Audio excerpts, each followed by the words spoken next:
What's up, guys? Treacherous back with another video, and today I'm out here riding at one of the coolest places I've ever rode it before. And this, man, I keep finding absolute bangers of places to ride in the Rocky Mountains. And I didn't even know places like this really existed, guys. I never was really a big mountain biker. I used to race mountain bikes on the East Coast years back, but I haven't really been into mountain biking since I moved out to Colorado. And that's one of those things that kind of fell off. I was really into it back, doing short track series and racing on the East Coast. But whenever I came out here, I just have been tied up with other stuff, and just been in the unicycles and whatnot. And until recently, I didn't really realize that, I can ride all of these mountain bike trails. I have enough battery to make it around all these mountain bike trails. It's durable enough to make it around these mountain bike trails. And, the capability was kind of deceiving at first. I kind of got my first flavor with it with the 9x1 E Plus, and I took that thing, and that thing is absolutely, you couldn't imagine trying to ride mountain trails on the 9x1 E Plus. This is one of the older electric unicycles, if you don't know what I'm talking about. 2015, this was probably the hottest thing out there. It was a super sleek looking white electric unicycle. It would go, I'd say, 13 miles an hour top speed, maybe 20 miles of range. But I gave that thing hell, and you had to push it up a lot of hills. It could take a ton of abuse down hills and whatnot, but it just couldn't make it up the hills. And now with this 100 volt right here, you just see this thing, and it is just no match for these hills, guys. It is incredible what this 100 volt M Super does with this 2500 watt motor. It is insane. This thing just eats hills like nothing. It is awesome. Riding this thing on mountain bike trails and off-road is one of the funnest things in the world to do. I love it. This machine right here for just constant uphill Rocky Mountain, like this is a crazy uphill right here. Crazy uphill. And this thing is just eating it like nothing. And that is the coolest part about it, guys. So suspension wheels are great and all that stuff, but if you're on a trail like this, where you can, it's rocky and there's sections of flat stuff on it, but this is where just the range advantage comes in.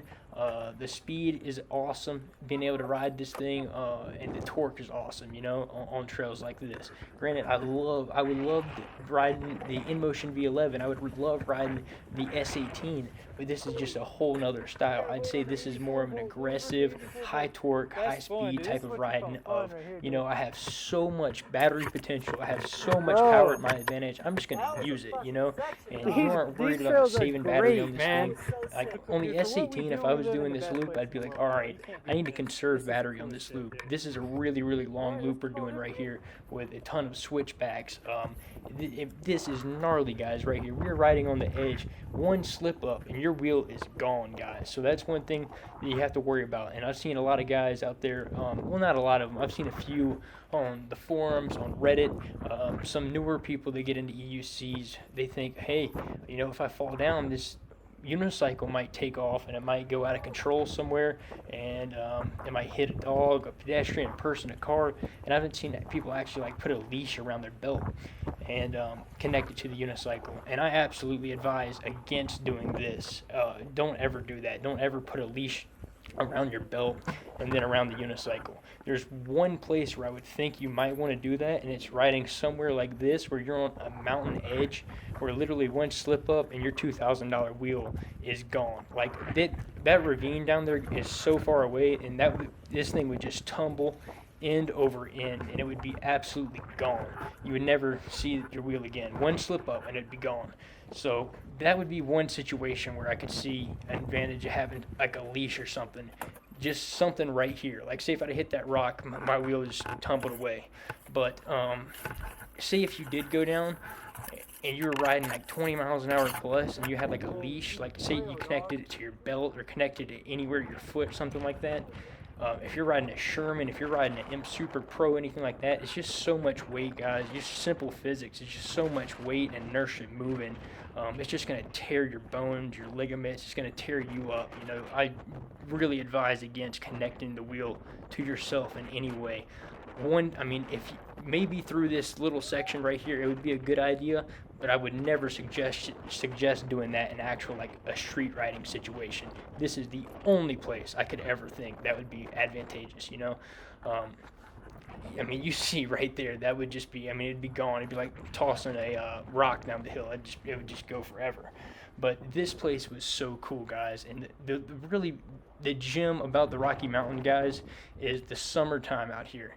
And you can really get up there and you can experience all these mountain bike trails and you just have so much fun on it. You know, if you really know how to experience the summers out here and take advantage of the springtime and the fall time, it's great. Come wintertime, though, this trail is about to be completely iced over.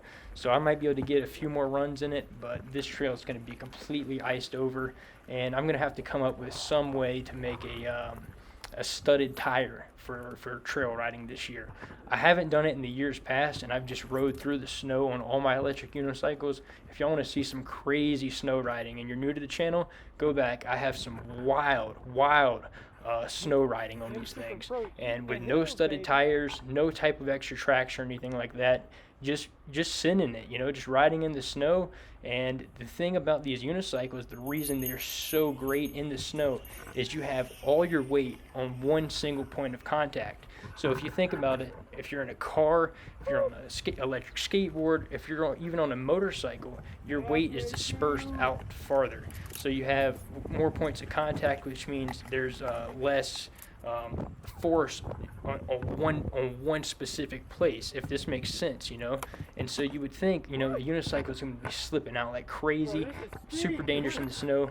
And it definitely is, but it will amaze you how much traction these things get in the snow.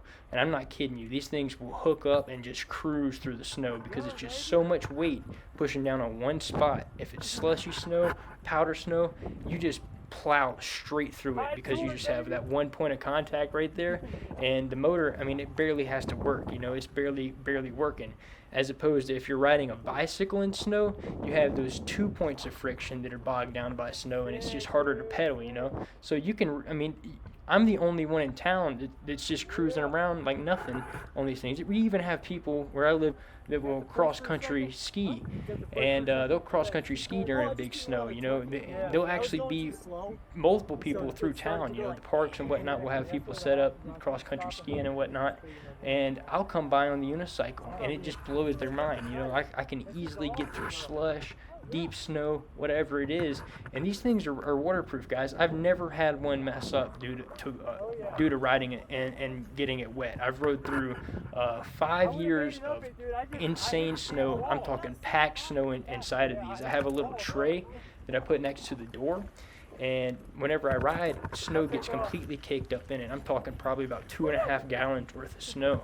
And you put it by the door and say like one of those trays, you know, that's for putting muddy shoes in or whatever, and the snow just melts down. You just leave it propped straight up vertical, you know, propped straight up just against the wall. Don't leave it laying over sideways or anything like that, because it'll just pool up in your battery, or it'll pool up into your electric control board. So just leave it directly straight up, just propped against the wall inside of a tray whenever you ride it in the snow.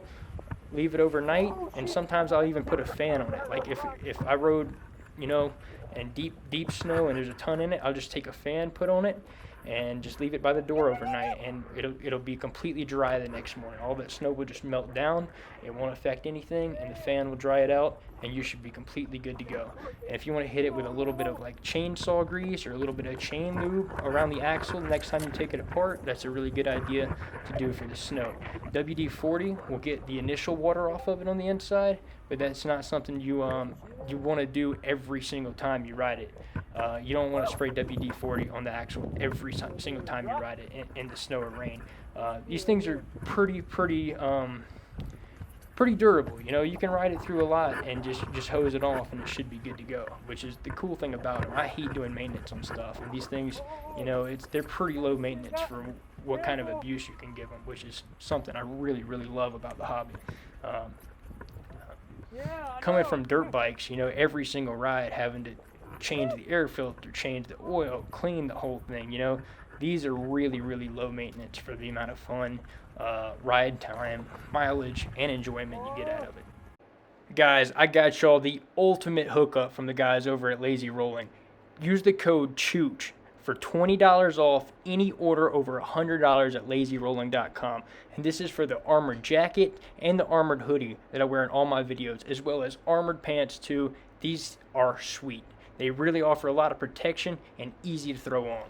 The link below, guys, takes you straight to eWheels. It is an affiliate link. It helps the channel. You can pre-order the V11, the Veteran Sherman, the S18, and get all of the latest wheels there. The M Super Pros, all that stuff. Link below, guys. I appreciate it. I'll see you on the next one.